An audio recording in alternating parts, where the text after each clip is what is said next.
So, ladies and gentlemen, welcome to the New Times program. And as always, on a Monday, we're joined by the president and leader of the New Democratic Party, Dr. the Honorable Godwin Friday, joins us here on the program. Dr. Friday, good day and welcome to the program. Make sure I'm hearing you loud and clear. Good afternoon, Colin, and good afternoon to all of our listeners. It's wonderful to be here as usual, and I look forward to us having a good conversation. Let me say hi to all those people who are listening up, those who are listening abroad in our diaspora, those of you from Fancy in the north here, all the way down to Ashton, Union Island. We thank you for being a part of the program.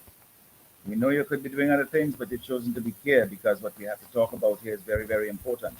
And I value the contribution. So today I'm going to listen, probably a bit more than we usually have time for on the program, but there are a few things that I want to address before we open the floor, so to speak, for comments and questions. Colin, over the weekend, of course, just to recap, we had the New Democratic Party, as we always do. We have activities going on because we are not just a one-man party. We're not just a singular entity.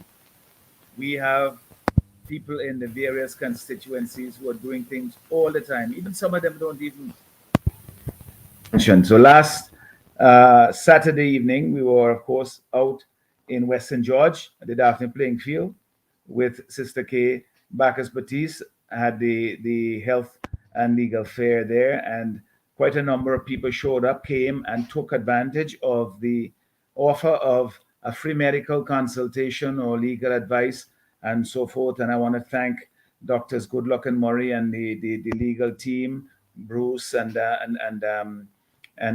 Kay herself and others who provided services. That is a way of giving back to the community, and I'm glad that so many people came and took advantage of that opportunity to have a free medical consultation and advice, from the doctor and from the lawyers. It was also good to be out there, meeting people. It was not the kind of event where you'd have like a mass crowd because people come, they do their consultation and then they leave and so forth. But there were things there for sale as well. Like I took some of the bought some of the chips and wonderful soup, everything at a very very reasonable price. I can't complain, Colin. So well done, Kay, and well done the Western George team for hosting that wonderful event for us there. No, Colin, this week we in Holy Week for those of us who observe and take part in the religious activities in the way that we really should. And I know that, and it's appropriate that many of us will be doing what we should, which is paying greater attention to the message of Christ and the example that He has asked us to live, and to be a bit more focused on that. We should do it all through the year. We know that, but we don't. So at least in this week, we all try to make that commitment that will carry us on, hopefully through the rest of the year, that we will try our very best to get closer to what we are called to do as Christians, and to be kinder to one another, and to be grateful, quite frankly, for the grace of God that we are able to be here and could always seek forgiveness, which is there for us if we're willing to do so. I'm not a preacher, but I do. I grew up in the church.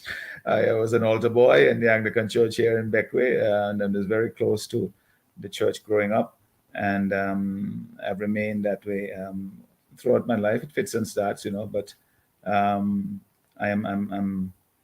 just reaching out, and at least to encourage my constituents and all of us as Christians who observe, to take this week and reflect a bit more deeply about our own commitments, our own practices, and on the discipline which we conduct our lives. Colin, we have the challenges I know you've been mentioning that we've had in this country. Sometimes they are so, what should I say, outside what you would normally expect. So far reaching, so far fetched that you say it and people think, well, that can't be true. That's right, and I'm just making up things. You saw some of the photographs and the videos that were taken of the hard courts around the country. The conditions in what you're in. I mean, we knew they were bad, but even I, as somebody who have spoken about this, and Fitz has spoken about it as our shadow minister of sports, and other members in their constituencies. But good Lord, I mean, it's a state of neglect and dereliction that really is unbecoming of any government and cannot be defended in any way. And I want to see them go and talk about it. And that's not all. There are others. I'm sure that other members, I know of others, quite frankly. You're playing the hard court in Greg's, for example. It's a parking lot, and I know Brother Bruce will say more about that. There's one down in Rose Hall. These are all in terrible conditions. But we have said that we, in our commitment to young people, and let me just reiterate it here, Colin. I said this at our meeting, our rally up in Georgetown, and I repeated it at the massive rally we had down in Camden Park in November.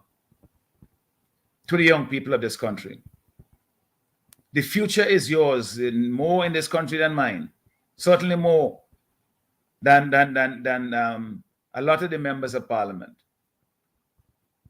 It is up to you to make the decision that is best for you going forward. I know that things are not easy for young people in this country. In fact, that is putting it mildly. Things are extremely difficult. We have an existential crisis of hope, lack of hope, and lack of opportunity for our young people. With over 40% unemployed, with so many of them can't get the skills that they need to get jobs here in this country. So many are losing hope. So many have lost hope. So many have gone to seek greener pastures elsewhere. And I mean, I'm not talking about Canada and the United States. I'm talking about the rest of the Caribbean. They're going to Barbados. They're going to Antigua. They're going to St. Kitts because they get better paid there. They get better opportunities there. We are being left behind. And never mind what the people in this government have been telling you. You can see it all around you. We can see it all around us. The dereliction, the state of disrepair in our roads. I heard you talking about that earlier, Colin. The state of our roads. I am absolutely fed up of talking about them in my own constituency here. All I hope and pray for every day is that there is no serious accident where somebody pays the price for the neglect, the wanton neglect of this government. Pay the price, that I mean with injury or damage to their property, their vehicles. I pray for that every day, that the state of the roads in this country would not, and certainly in my constituency, would not result in that. Because that's certainly where it would appear to lead. So, Colin, there's a lot for us to hold this government accountable for. And that's one of the things that we have, over the years, sought to do. We have done it with the financial regulations, the way in which this government disregarded, but that's something for a conversation for another day. I haven't done with that yet. I've said it many times in the parliament. I've said it here in this registration. I've had press conferences about it. We will be back on that again because it's critically important. But we have, of course, the challenges for the local business community that we have seen suffer and struggle under this present administration, which seems not to understand its role in respect or in relation to our local business community. The government should not be competing with local businesses. Government should not be holding a grudge against local business people and trying to oppress rather than assist them. Government should not see the profits or the success as local businesses as a threat to any individual politician. They should not begrudge people who work hard to bring their ideas to fruition, to make businesses work in this very difficult environment in St. Vincent and the Grenadines. They should not begrudge people that and say, well, listen, they have to bring them to heel. That's the sort of stuff that happens in Russia. It shouldn't be happening here in St. Vincent. We don't have an oligarchy that is allowed to prosper by a political leadership. We have a free society in which government has a role to facilitate the local private sector. Colin, as it is now, the local private sector complains that its interests are not being represented by the present government. And we know this. The process and the procedures and the cost of doing business in this country seems to be getting worse every day. The uncertainty, that's one thing that businesses require, is certainty in terms of the implementation of the laws, and also security in terms of the conditions of life within the country. They must also be able to rely that government policies will be applied fairly and equally to everybody.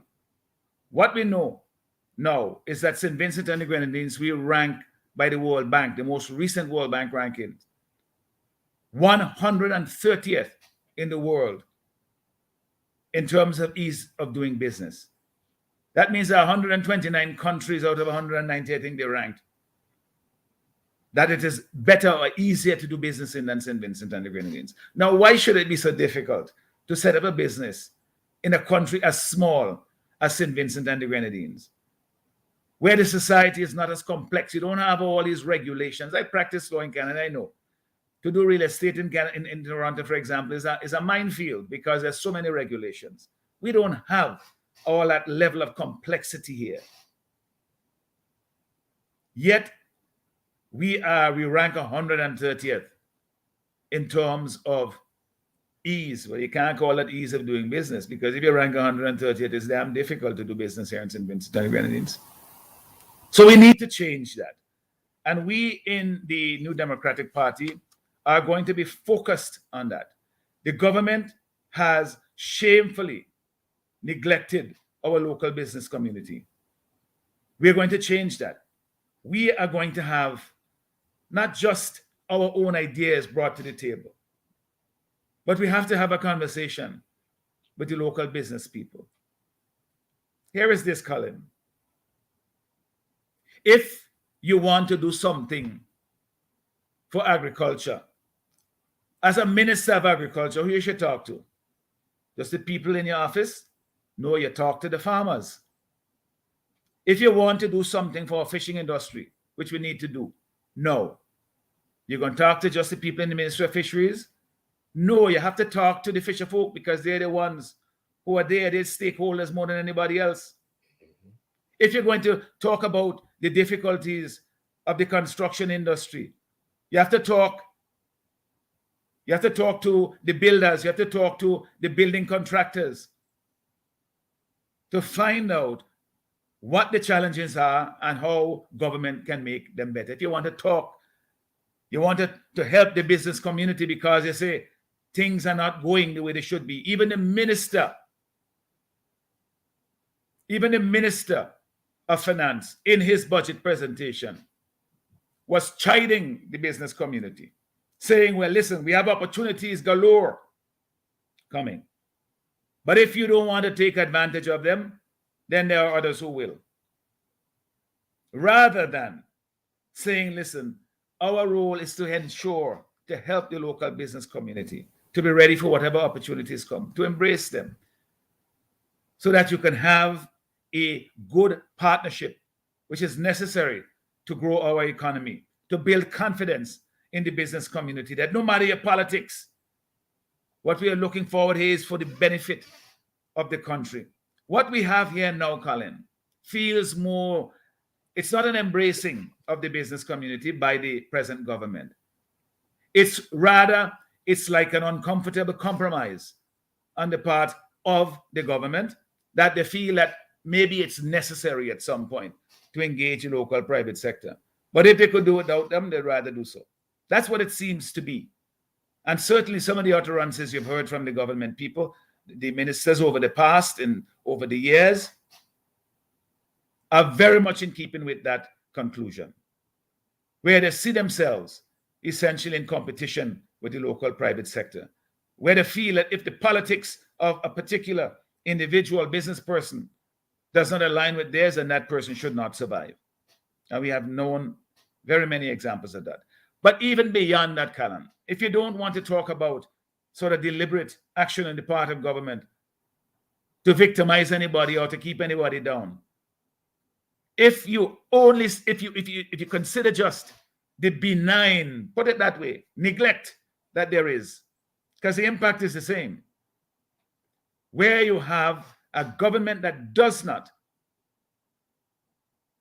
interact with the business community in a way that says, we know you have challenges, let us try and solve them so that you can become prosperous, because then you employ people, then you pay taxes, then you sponsor sports teams, then you help people who want to go and study or have head medical problems. Then you could contribute to our athletes who want to go abroad and study because the businesses are doing well. Nowadays, you go to business people to ask for assistance and they tell you that they are focused on paying their staff, paying the light bill, paying their bills to survive this hard time that we're seeing here. And they want to tell you that this country is going forward. Business, Colin, must play a key role in supporting our economy. And our vision is to have a thriving domestic business community. You know that we have said that we have presented our approach for economic development based on developing the 4 pillars of our economy. And these are the productive sectors: agriculture, tourism, the new economy, which includes information technology, but it includes things like sports, entertainment, the cultural arts, the performers, handicraft makers and vendors. Elevate them and treat them as an essential part of the economy, not as tends to be the case now. You see people selling something in the side of the road, whether they make it or not, as art or not, you want to clear them off the street because you feel that they're a nuisance. Rather than looking at what they are actually selling and say, boy, this is something, we look at the craftsmanship that goes into making these items. You know, if only they could find a place where they can sell these with respect and the support of the state, rather than people looking for the next cop coming around the corner who just takes their stuff and throw them aside as if they were garbage. That is too much of that is happening in this country. We have to change it. I was in Middle Street the other day because I was invited by a number of the vendors out there because they're having difficulties. There's always a threat to move the vendors off the street as though they are somehow the problem. Sometimes they're providing a valuable service, and we understand that there has to be a regulated environment. But you can't just simply come and sweep up people and say, listen, you've been making a living doing this for 18 years and so forth, so thank your lucky stars that we didn't catch up with you earlier. Go and find something else to do. I mean, that seems to be the attitude. Just people go and do whatever the hell you could do because you're not supposed to be here. The point is that if there is a challenge, because these people are also, they're providing business services. If there is a challenge for, in terms of regulating out on the street, you talk to people. And I did that when I was in Middle Street. I talked to a number of the vendors there. And I gave them some ideas as to how, my ideas as to how I think things can be done better to benefit vendors, to benefit pedestrians, to also benefit the business places in those areas. And by and large, Colin, the people we speak to, they give back ideas and so forth. And they were very much appreciative of that approach and in agreement with much as what was said. But this is where the consultation comes in. You say, okay, we have something here that we can do better at. How do we do it? You're going to talk to the vendors. You don't just come down and heavy-handed and say, listen, we make a decision, all your Monday come, all you find something else to do. And you're hearing rumors about it and they aren't properly notified. So similarly, Colin, when it comes to our local private businesses, you know, Sandals is going to be open. It's scheduled to open on the 27th, not so? Yeah. That's later this week. And we talk about this as a major business entity. It's a major economic entity. It's a major hotel. And all the pictures you see, all the videos you see and so forth, it looks splendid. But we also have to make sure that it's integrated into the economy in a way that we maximize our benefit from it, because that's the whole point of it coming in, not because it looked pretty. Yep. You know? And so we have to, this is a good opportunity for us now to say, well, you know, this is a major entity. And we have started that conversation, as you know, over the past several weeks. How do we get our local private sector to benefit from the spin-offs? And there must be spin-offs from such a major enterprise. How do we get our business sector to be able to take part in this and to benefit from it? You see, it can't be a situation that we have as we have now, where the government, they have allowed, not allowed, but just by, whether by spite or by neglect, they have made the local business sector, they have put them under great pressure. They have declined, you know, established businesses that you and I knew for years and years. They have gone out of business. I know from entities here in Beckwith, even the ones that use to service the yachts, many of them have declined to just a small operation or gone out of business entirely. These are things that tell us that we've been going in the wrong direction. And Colin, in the recent budget, for example, the government raised taxes on many of the vehicles that are used by small and medium businesses. You know that. Mm-hmm. They raised taxes at a time when other countries, here in Barbados and St. Kitts, are saying they're not imposing any more taxes. Not here in St. Vincent. Once government needs money, all of us have to pay, no matter the state of the economy or the hardship it imposes on private citizens and on businesses. The government also, as I said, has failed to secure any opportunities for the local businesses out of the major entity of Sandals coming on board. And we've heard that conversation before. A very, very important point, Colin. You know, in the last election, what I said to the local businesses is a plank of the New Democratic Party, that for most of the invoices, the bills that businesses have to government will be paid within 28 days. That's a commitment that we gave, because businesses, every month they have to meet their expenses. They have to pay staff and so forth. If you take supplies from business, you can't have them running 6 months and 8 months to get the money, because then that puts them in difficulty. They have to go and use overdraft, which is very expensive, and they ain't gonna recover that from the service they've already provided. So we made that commitment and will reiterate that commitment, that we will pay for most of those services that are provided within 28 days, or certainly the ones that go beyond that by the contracted date that we have by an agreement with those businesses. You cannot have the government owing our local businesses so much money and carrying on as though it's business as usual. A lot of local entities here, local businesses, they don't want to supply government, whether it's with services. The contractors, for example, they don't want to do business with government. But in the past, we had issues with our pharmaceutical bill at the hospital. There you go. All over the place, the government asking the private sector and businesses and individuals to be upstanding citizens, to do your work and pay your business and pay your workers and all of that. And they are acting like bandits, where they're not paying on time. They're haggling over what is to be paid. They're taking VAT from a lot of the contractors, I'm told, when it should not be. And then they have to go now and fight to get it back, and taking long time and resources. There are things that this government has done, either by neglect or sometimes deliberately, that has put the local private sector under business, under pressure. And we now have to turn that around. So we want to tell the local business people that we understand that we have to do better. For our economy to thrive, you must have a thriving private sector. And when I talk about business, I'm not just talking to people in Middle Street and in downtown in Kingstown. Business is broadly defined. When I talk about the 4 pillars of the economy, I consider the farmer a business person. I consider the fisherfolk business people. I consider those persons who are working to make craft and vendors and so forth, and the artists and the sports people who are looking to find a place to to work, to use their skills and talents to earn a living. Those are also business people.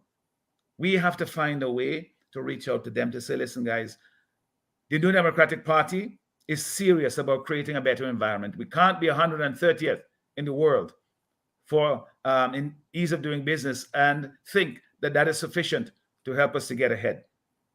We must do better than that. So one of the things that we're going to do, Colin, is that we are going to, in government, we have to review the entire raft of legislation, regulations, procedures, as to see how they can be streamlined, how they can be made more efficient, and how costs can be reduced for businesses, how they can become more reliable, more predictable, so that businesses can plan in the future. That is the environment that we need to create in this country. It does not exist now.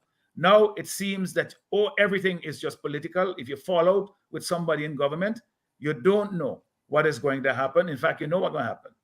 Whatever application you have, it ain't going to get processed, or if it gets processed at all, not on time.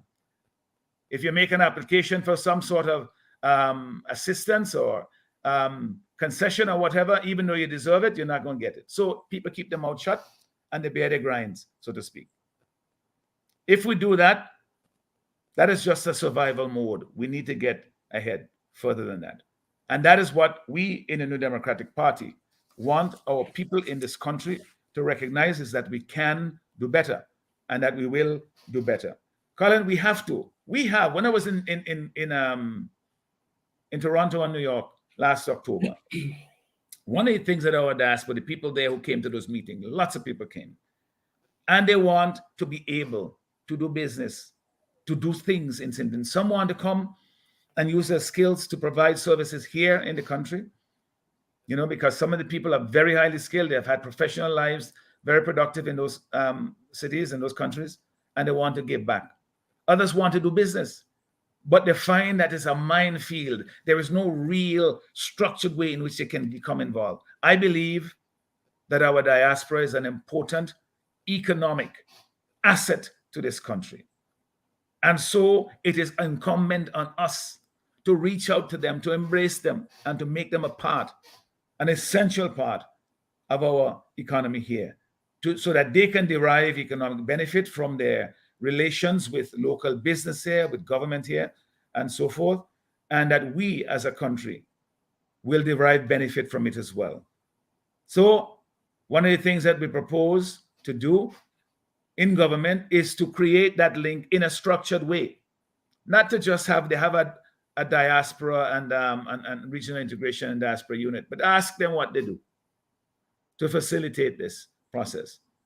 Because when we were there in Toronto and New York, there was nobody saying, you know, I want us to improve the way the regional integration and diaspora unit has been reaching out to us. And so nobody mentions them because they don't do anything for those persons here.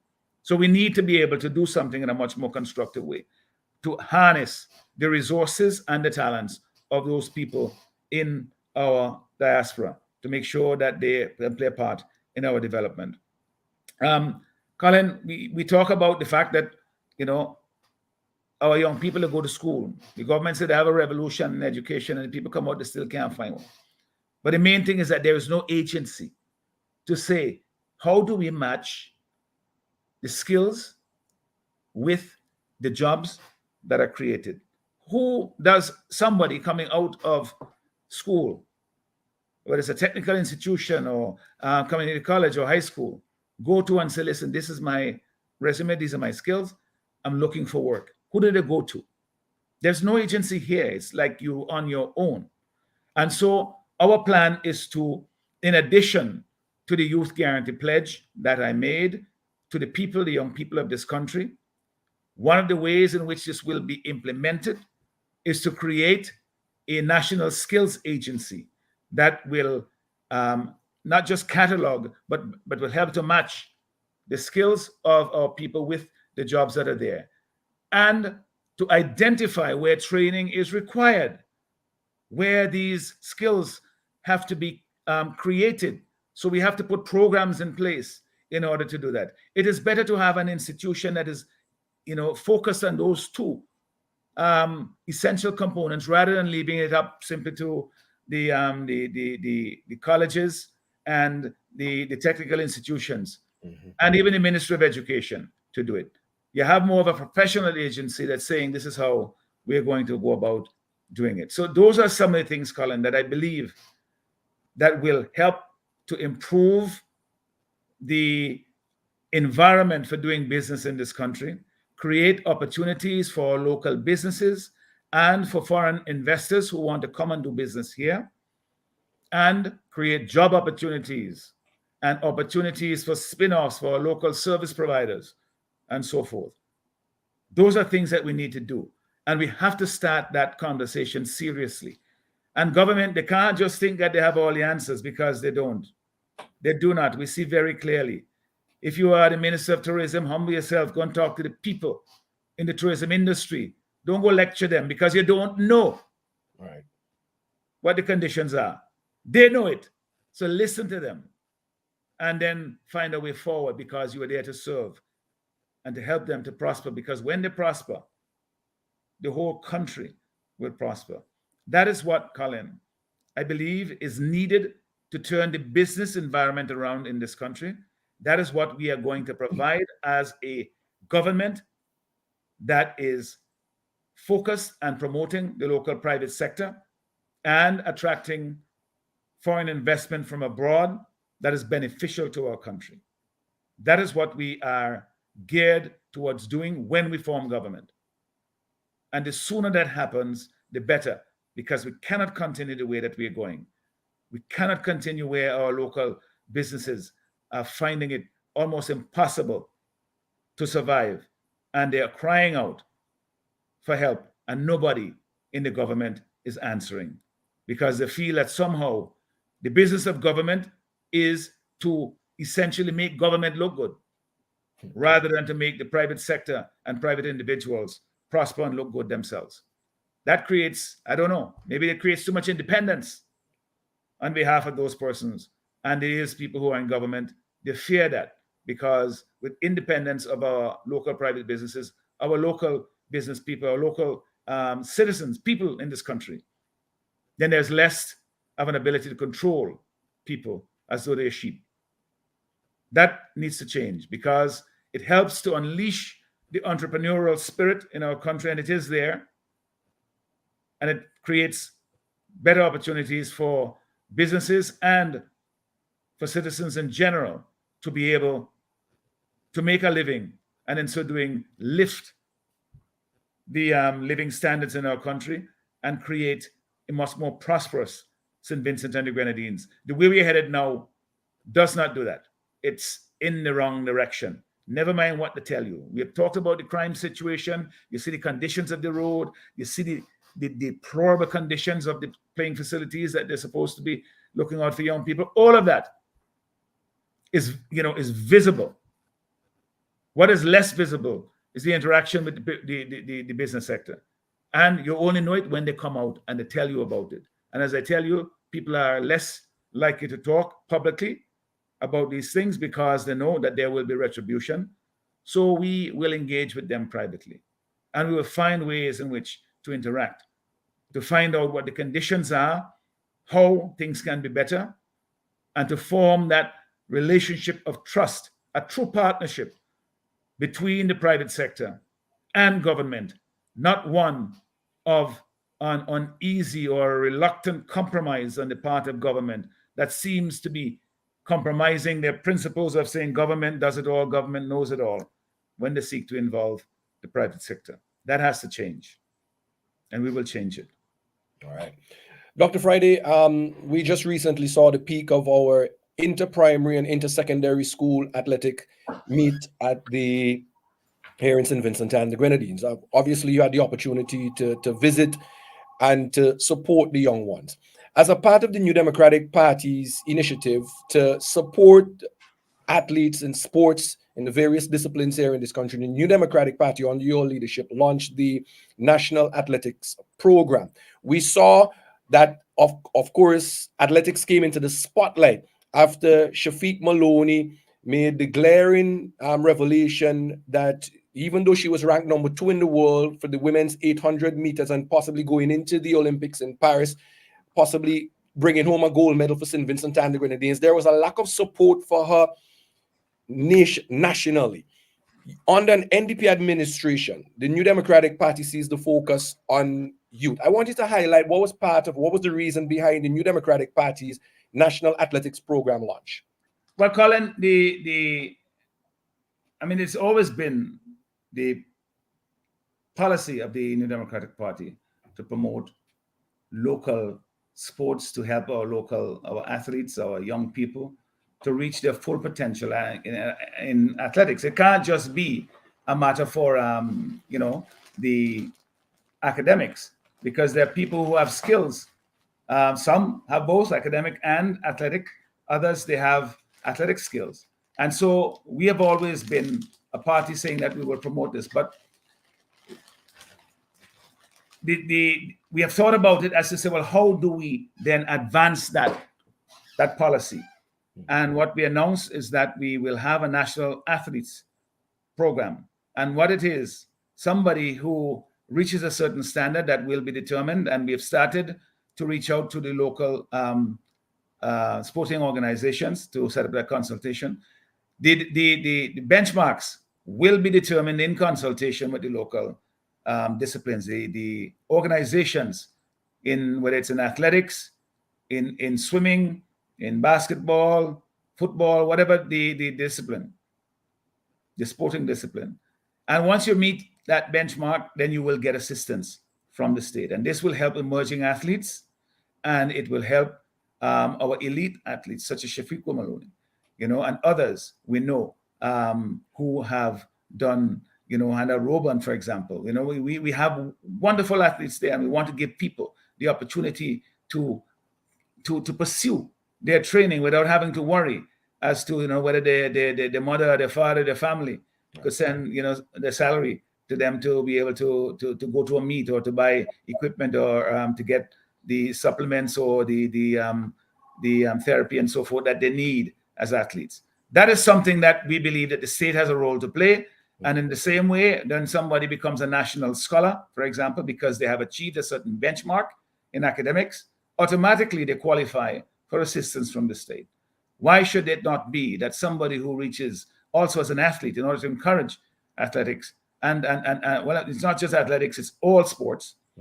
And they're all athletes. Some people refer to them as sportsmen and women, but they're all athletes, whether it's cricket, basketball, high jump, long jump, whatever.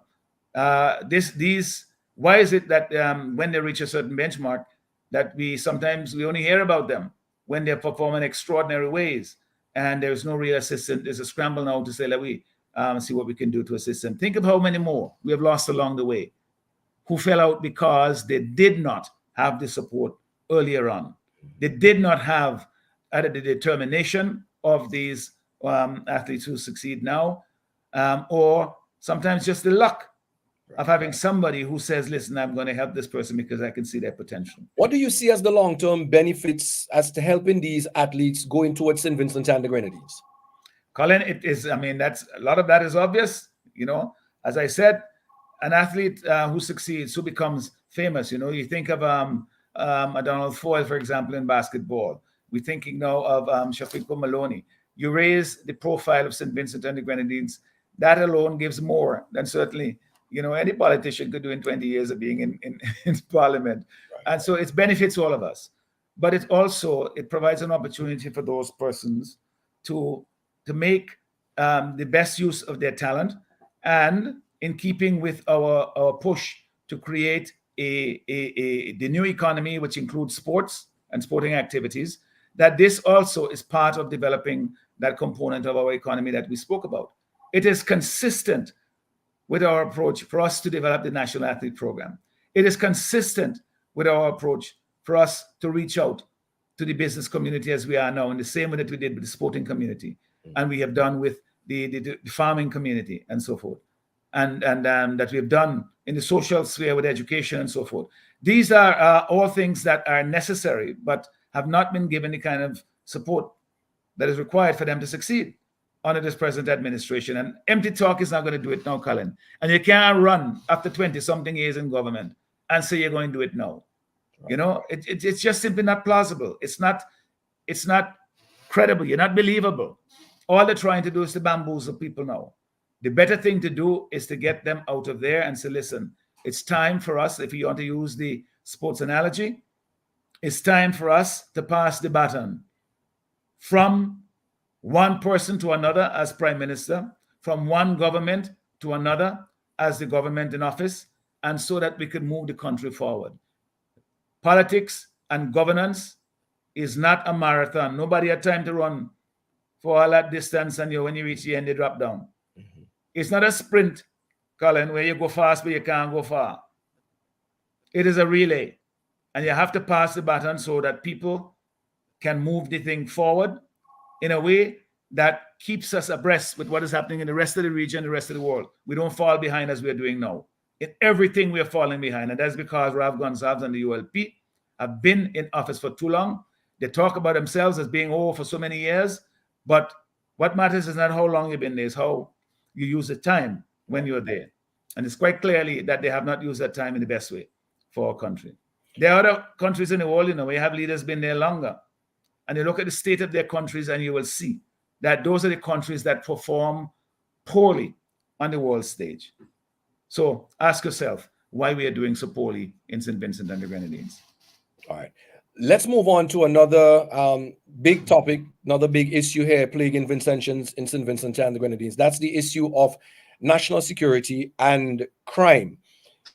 Recently, we had quite a few gun-related incidents and shooting that resulted in a murder, but also at the same time, the shocking news that an individual was shot while in hospital, where an individual walked into the Milton Cato Memorial Hospital and brazenly shot an individual in an attempt to try and take his life while he was housed there at the male surgical ward.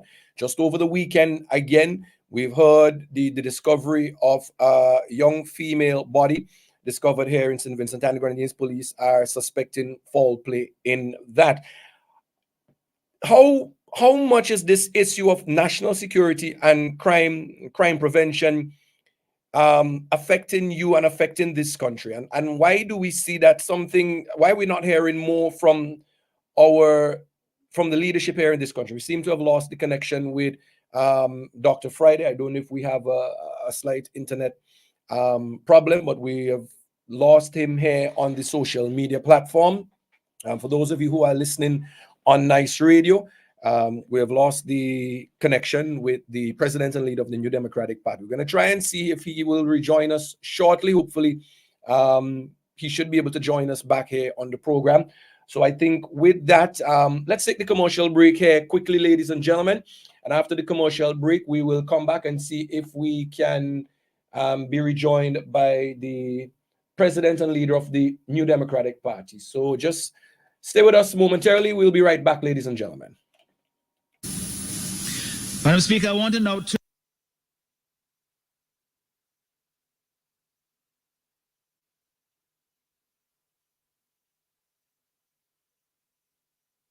Attention all thrill seekers and NDP supporters. Get ready for an Easter adventure like no other. Join the NDP South Central Windward constituency for a boat ride to Beckway on Easter Sunday, March the 31st. All aboard the MV Admiral and enjoy music by a popular DJ, stunning views, and great company. Tickets are only $50 and available from the constituency division members or the NDP headquarters. Don't miss the boat. Set sail at 8:30 a.m. sharp. Get your tickets now. and make memories to last a lifetime. This event is brought to you by the NDP South Central Wynwood Constituency Division.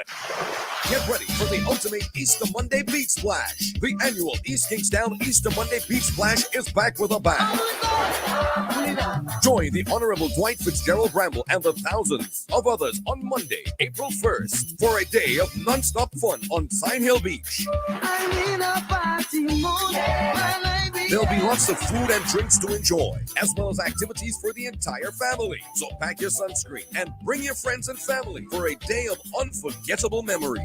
Don't miss out on the most anticipated event of the year, the annual East Kingstown Easter Monday Beach Splash, happening all day on Sign Hill Beach. See you there.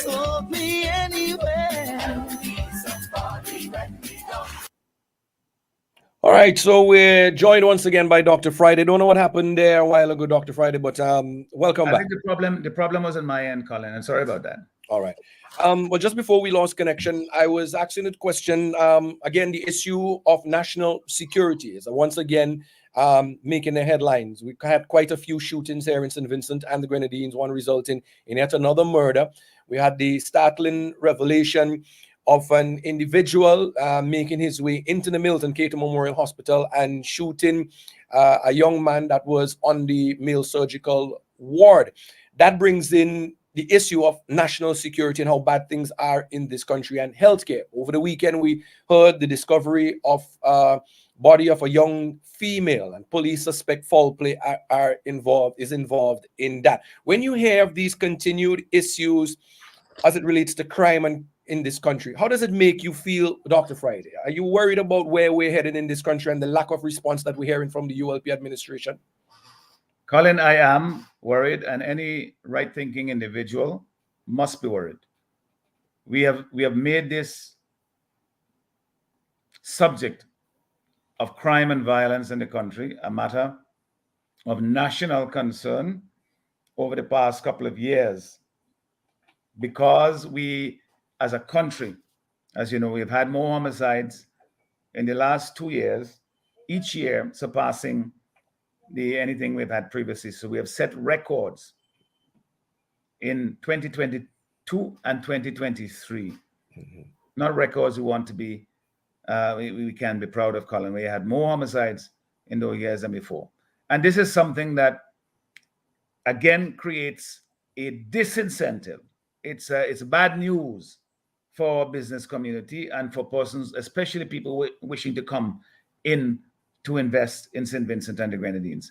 We have to create a secure environment where people feel that they're safe, so that they can go about their business, interact, and take part in activities that generate, business activity, but also to be able to invest in the country. If you feel that the law and order has broken down, then you're not going to take much interest in investing here. You're going to be at least very concerned about it, and until you can get some assurance from government that they're doing something about it, you're not going to want to put roots down here. And that is part of the problem that we have. Beyond, of course, the very serious problem of people their lives being disrupted by these terrible crimes that are being committed. I mean, a 17-year-old, child, really. Body is found. Well, I mean, it's heartbreaking to even consider that. It's terrible, and we have had a situation where a lot of the homicides. I would like to hear the Commissioner of Police now give an update on that. How many of the homicides that were committed, say, in the last 5 years? I wouldn't even go back 10 years. How many of them have been solved, or whether the investigations are making any progress? Because that is something that, again, if the information is positive, then it helps to reassure people that something is being done. If not, then it tells us that we have a hell of a lot more work to do to improve the security situation in this country. And we cannot be, year after year, having more and more people being killed, having gun violence across the country as though it is something normal, having someone go into the hospital after a victim. I mean, how does that happen? Is there no security that was provided there for the individual who had come there with a gunshot wound? These are things, Colin, that bring into serious question the focus of the security apparatus in this country, starting from the very top, the Minister of National Security. You remember some time ago, last year, and repeatedly, we called for a separate Minister of National Security to focus on the problem of security in the country, because security is the foundation upon which you build a civilized, prosperous, and productive society. Without that, it's chaos. I mean, look at the countries, I don't want to call names, but look at the countries around the world. Even in our own region here, the situation in Haiti. You know, countries that have where you have the apparatus of government has essentially broken down, where law and order is taken into individual hands. You can't get anything constructive done because nobody is going to take any assurances seriously to say that, okay, it's safe to go and invest here. It's safe to come as a tourist here. It's safe to go in this community. It's safe to go out to an activity here. When in fact, you know, they see all around them that, shootings are taking place in places that you don't expect. They should not happen. And that anybody can be a victim anywhere. That is the reality of the situation now in this country. And we have to change it.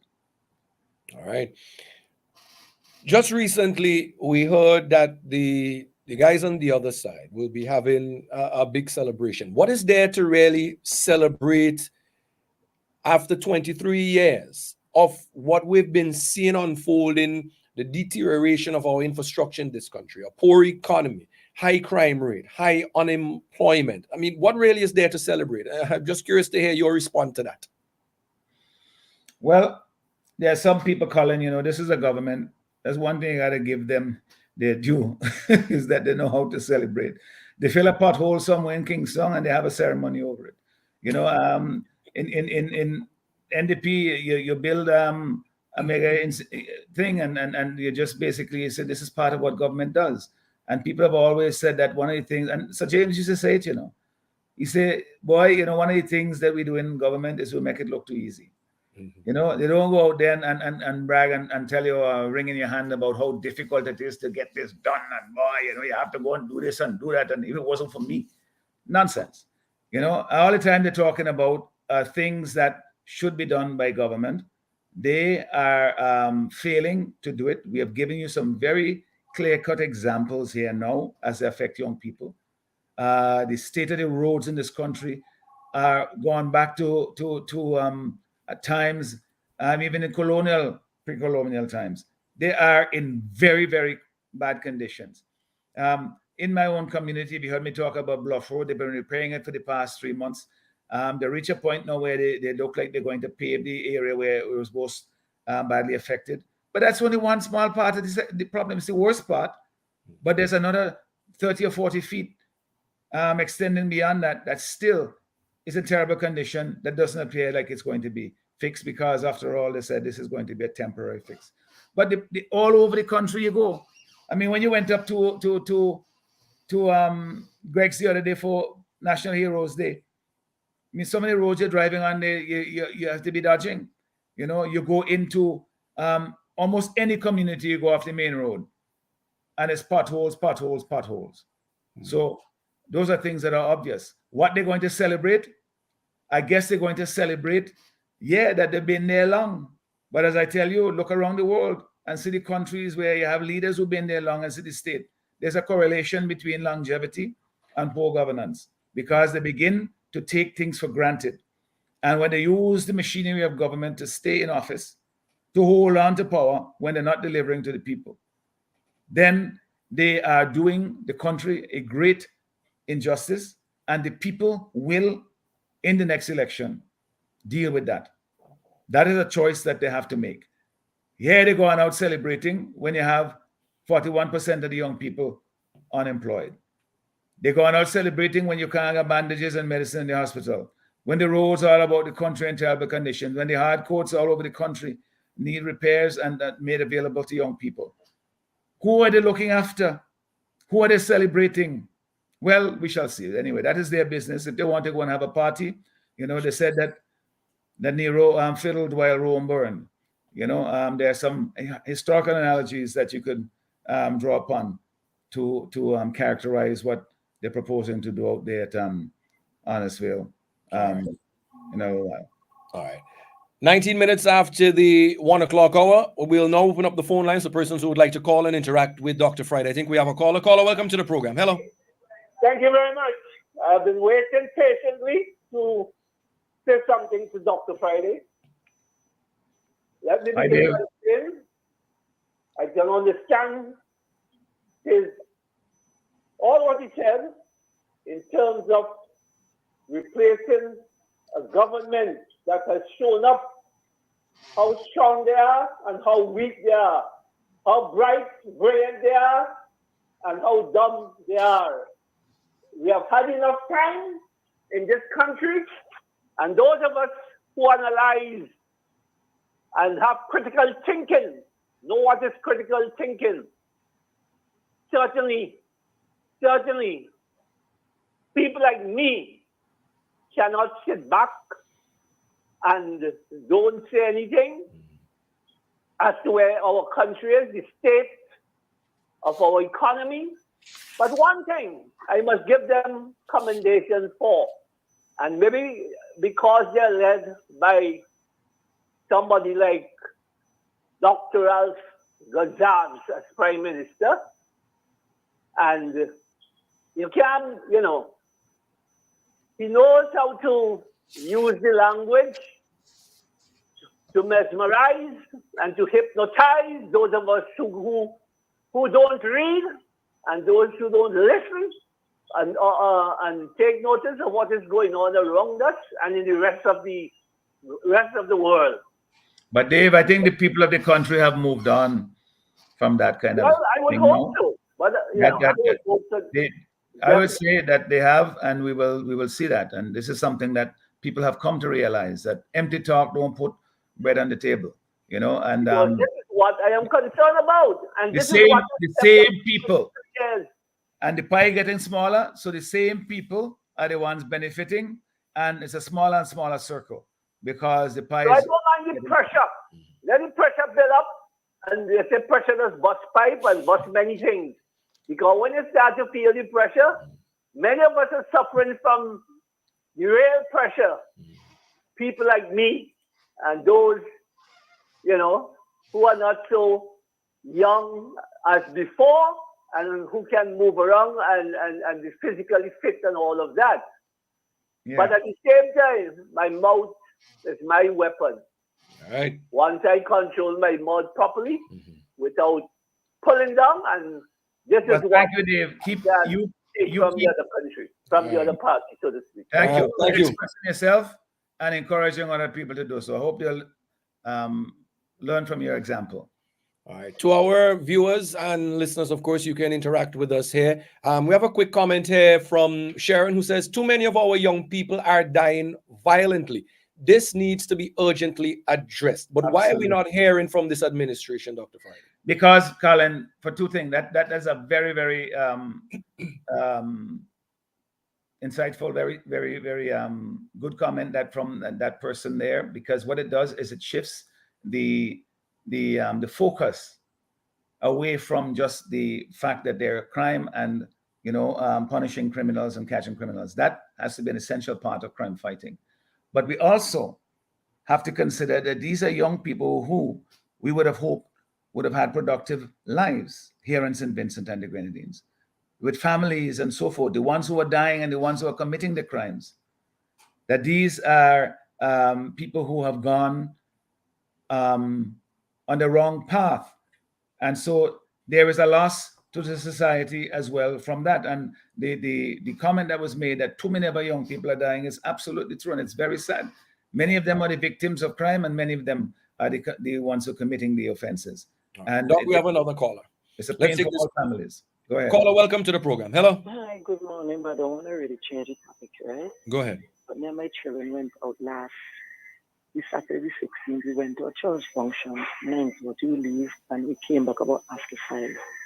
I leave 4 of my dog let go, and 2 dogs died. When we came home the afternoon, I meet vomit and stripe in the yard, and I did not give my dogs and them stripe and nothing like that to eat before we left. When the time passes, like from Saturday, Sunday, Monday, I start to see the dog and them start breathing heavily, and I didn't know what to do because so much of them, vet expensive already. After I give them sugar water, I try all kind of sweetening. Nothing happened. One of them died first, the second one dead, and the last 2 that left, I take it to the vet. Well, they don't know the vet when cost me just big set of money. When I bring home the 2 dogs in the afternoon, I give one some of the medication, and the other one, when I go in and give it medication, I see it die. So I only have 1 dog right now that gets poisoned Saturday.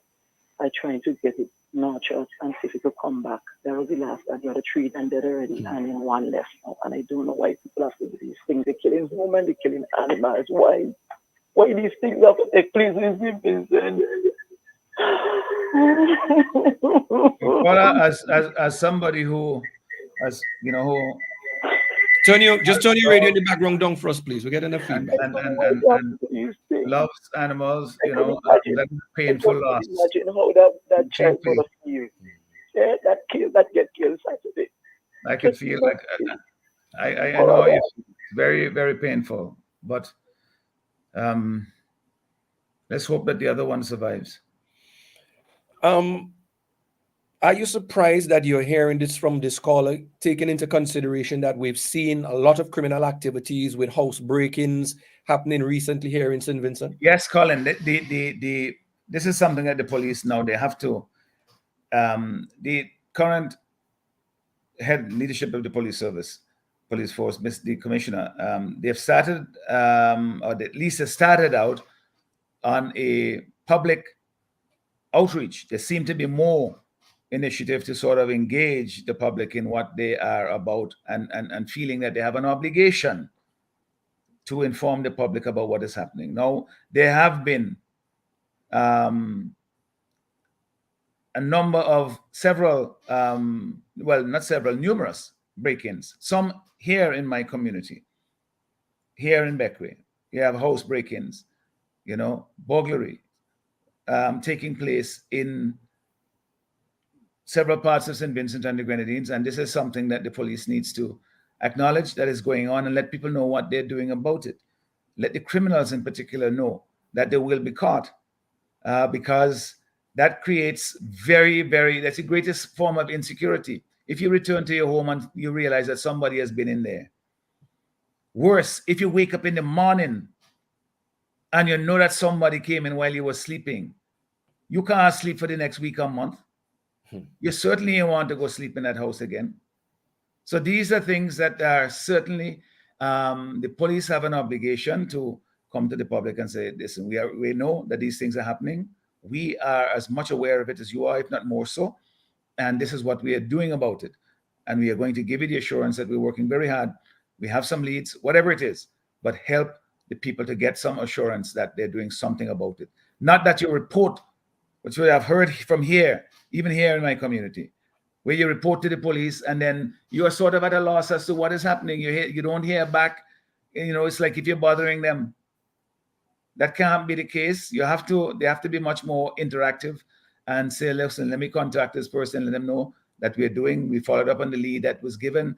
We've gotten some leads and so forth, and let them know that you are doing something about it. It's not just a matter for the police and the person who commit the offense. It is also the person who has been violated by their home being entered into, and their property being stolen. Not enough of that is being done to reassure people. And all of that, Colin, I'll come back to the initial, what I said from the outset of the program. All of that helps us set a context, an environment in which, we operate, whether it's in the way we live in our own homes, in the way in which we socialize, in the way in which we do business, in all of these things, that environment of security or lack thereof, insecurity, affects the way in which we do these things, which is why it is so critical. It is psychologically important for the police to reach out to the community, not just silently say that they're doing the work in the background, and to give some assurance that something is being done. Bring the community on board with you. Community policing, I heard the current commissioner said, is a big part of the push that they're going to do. Everybody knows that you have to bring the community into the policing in order for it to be effective, because you can't solve crime if you don't have witnesses, if you don't have people who are willing to give testimony, if you But don't there have was a time. There was a time when a lot of neighborhood watches were encouraged. We don't all see of that hear much about that anymore. should be done, you know. But the problem is, Colin, that so many of the people are armed now, the perpetrators, that ordinary people are they're very reluctant to get into any engagement with the persons who are perpetrating these crimes, for fear that, you know, worse could happen to them. All right, we have another caller. Let's go to the phone line. Caller, welcome to the program. Hello. Good afternoon, Colin. Good afternoon, my brother. Mr. Welcome. Hazelwood. Good afternoon, my president. My boy, how are you doing? Young fella, I should say. How are you? I'm doing My okay. president, Yes, sir. I was listening to all news just last night and night before. Well, the World Bank was giving names of the highest death rate in the world. And they start to name out it. And St. Vincent name one of the highest death rates in the world. They say 89.5%, and the debt is $2.8 billion. So I don't know if you hear about that. Well, Mr. Hazelwood, I didn't have to hear about it from the World Bank or from any other agency, because it is a thing that we have addressed in the Parliament during even the last budget address. If you followed, you would see that it's something that I addressed, other members in different, because they didn't get a chance to speak on the budget, but in different times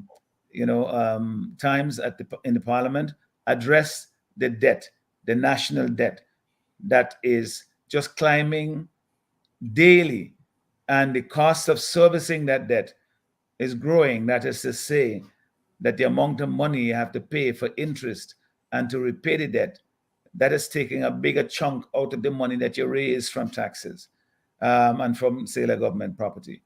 And that is how you have to pay. So what is happening is the government is borrowing to pay the debt. You know, so they're gonna hole to fill the hole. And that can't continue indefinitely. We're not a country like the United States and so forth, where they have a different, a whole different perception in the world as to their places in the economy. We have to show that we can manage our debt in order to be able to borrow affordably in the future. And also so that we don't impose a heavy burden on our people, future generations, where they have to pay back this debt.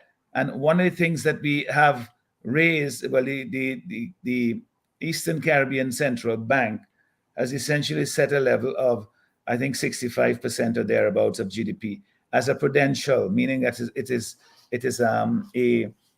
it's a guidepost for us here in the region, 60 or 65%. But that is something that we have to aim, 60%, I believe, we have to aim for as a country, to say that we will try to get our debt around that level, and lower, if possible, as a percentage of the gross domestic product, because it affects our ability to repay the debt if more and more money is going towards it. But the more money that you put towards it, the less you have to put in the social services, that is in fixing the roads, and in putting medicine in the hospitals, in the school feeding programs, in paying teachers and so forth, the things that improve our quality of life. And in fact, this has been pointed out by the fiscal responsibility mechanism that the government itself created, that if you keep raising the debt and raising the amount of money that you have to pay back annually, and with less there to be spending on social programs, then we're going to feel it in our lives, in the quality of our lives in this country. And that is something for concern, certainly. And we have raised this over and over since the time of Eustace, that you can't just keep spending, because someday the chickens will come home to roost, and we will have to pay a very heavy price for it. That day has arrived. All right. Doc, I'm going to give you this opportunity now. We're going to try and see if we could still take a few more calls, but if there are no more calls coming in at this time, allow you for your closing comments on what you'd like our listeners and viewers here on the New Times program to take away from what was said today. Colin, the people of this country, in many, many ways, have been let down by this government. We've looked at some of them here, and you don't have to support me necessarily politically to believe it, because it's all around you. It's not me making up something. So people sometimes, they're so wedded to the other party, they can't accept the fact that you have potholes in the streets of Kingston, that you have potholes in your community. They see them and they think, well, there must be something else, But the point is that we have to do better than we are doing now in those areas. The security we talked about, the facilities for young people to develop their talents and their sporting talents, but also for the business community. We have to send a message to the business community. And it's not just that you are useful, you are essential. The prosperity of the country depends on the prosperity of our private businesses. You always hear my colleague Major talk about these businesses, who trade. It's businesses who create jobs. The government essentially taxes them. And when government employs people, government is not a business. They don't go out and do business and say, okay, making a profit so then you could pay your staff. The way they do that is by taxing people more to pay for the services that they provide. So the private sector has to be prosperous and growing. And when I say private sector, we can't have this false dichotomy between, domestic and foreign when it comes to investment. Of course, we must have the opportunities for our local private sector. You can't simply rely on foreign investment that this present government is doing. But all investment that benefits the country is to be encouraged, that creates jobs and opportunities to be encouraged. And we will make it so that our local businesses feel as much included in that process of development as the big investors that the government wants to attract from abroad so they could boast about them. And that requires us changing our approach to the local private sector in regarding them not just simply as I said, as being useful, as being there, that they could do their thing if they want to. If they don't want to, then we as government will do it. No. Mm-hmm. They are essential to our prosperity. And that means extending as well our reach to the diaspora, to our business, our Vincentians. There are more Vincentians living abroad than are living in St. Vincent and the Grenadines.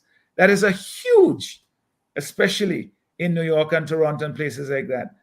That is a huge reservoir of talent and resources that we can use to help the development of our country. And they want to play a part, but that has not been afforded them. And we will reach out in create a much more structured environment to harness that resource for our national development. And of course, our local young people, the employees, the people who are looking for work, and the businesses who are looking for skilled people. How do they find that match? Right now, it's a kind of hit and miss, a guessing game. We will create a national skills agency that will help to create that match.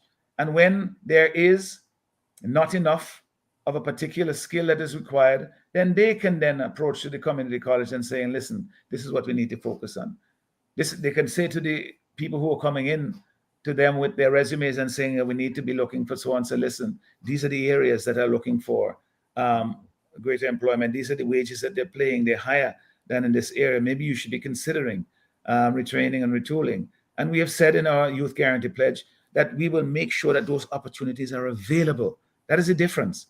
Not as some second-rate thing that you're doing that you can't take a paper somewhere else. We will raise the level of the technical and vocational education comparable to what you're getting from the community college now. And so that people have a respect as an institution. And the papers that they get from that will be regarded throughout the OECS and CARICOM. We're now talking about free movement of people in CARICOM. We've had free movement of people in the OECS since 2009. Our citizens have to be able to compete.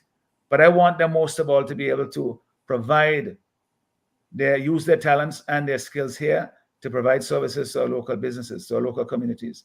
first and foremost. And if they choose to go elsewhere, then so be it. Let's make them as prepared as possible so that they could command higher wages and higher positions and send the money back here as they do to their families as remittances. You know, these are all part of our plan to develop the economy of St. Vincent and the Grenadines. The economy is not just about government. Government borrow, as they have done. Mr. Hazelwood pointed out that we are one of the most heavily indebted countries in the world. There's money they get from grants. Of course, who wouldn't take that? You would. But that is not a substitute for the development of the economy.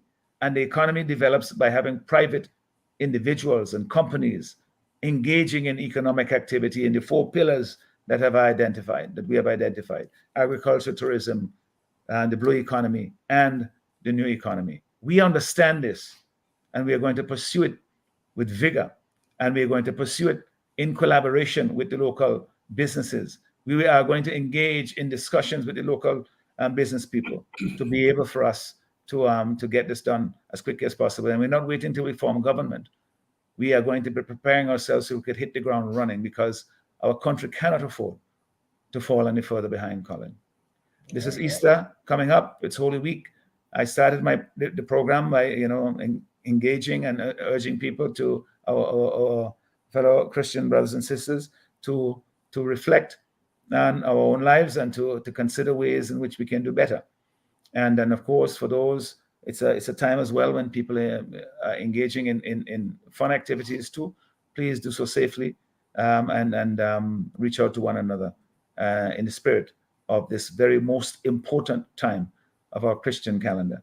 And look forward to a wonderful time coming up, of course, on the Sine Hill Bay that the East Kingstown and Representative Fitzbramble will be hosting. I encourage everybody to go and be a part of it, and support that activity that Mr. Eustace, Adam Eustace, had been carrying on for many, many years down at Sine Hill Bay. And so we look forward to that on Monday as well. Colin, of course, we have, this used to be, should be the big weekend here in Beckwith, the Easter Regatta. We don't have the regatta this year. We're hoping that this can come back and it's beyond. I mean, this is, again, part of the business cry that I talked about. The Easter Regatta, the Easter season, is one of the big economic engines of the local economy here. And so many of our local businesses depend on this as the last push, so to speak, the last gasp of the tourist season, to make a dollar to put in aside so that they could coast through the rest of the year. And that is sadly missing this year. And, to think that this government has allowed the Easter Regatta to decline here in Beckwith, it's just unimaginable. It's like simply saying that Carnival, after Easter Regatta, after COVID, we're not going to revitalize Carnival. I mean, that should have been time to be planning and say, when we're coming back bigger and better, and we're going to do things better and try and find ways in which we can maximize the economic as well as the cultural potential of this activity. We don't have it this season. It's to our loss as an economy here in Northern Grenadines and Beckwith, and also to the country as a whole. And this is something, again, that in government we will turn around and not just create it back to where it was in its glory days, but to make it bigger and better. Because elsewhere in the region, they're doing that. They are building, while we in St. Vincent and the Grenadines seem to be second-guessing ourselves as to what we have. And the Minister of Tourism should be ashamed of himself for allowing this to happen as it is now. All right. Dr. Friday, again, I want to thank you so very much for being here with us on the New Times program and providing us with your vision and your leadership as the president of the New Democratic Party and the future prime minister of St. Vincent and the Grenadines. Thank you very much, Colin. And let me say, happy Easter to everyone. For those persons who are joining to Union Island for Easter Ball, do it safely, enjoy the festivities, and everyone who comes and partakes here in Beckwith and the various other activities that we have around the country. Happy Easter, everyone. God bless. Thank you very much. There you have it, ladies and gentlemen. You just heard from the president and leader of the New Democratic Party, Dr. the Honorable Godwin Friday. That brings us to the end of another edition of the New Times program today. I was your host, Colin Graham. I want to thank you very much for those of you who are viewing on the New Democratic Party social media platform on Facebook and YouTube, and those of you who are listening and following along on Nice Radio. I encourage you to join us again tomorrow for another edition of the New Times program, where I would be your host. Until then, may the Most High continue to guide us and protect us all in these trying times. Thank you very much for viewing. Thank you very much for listening.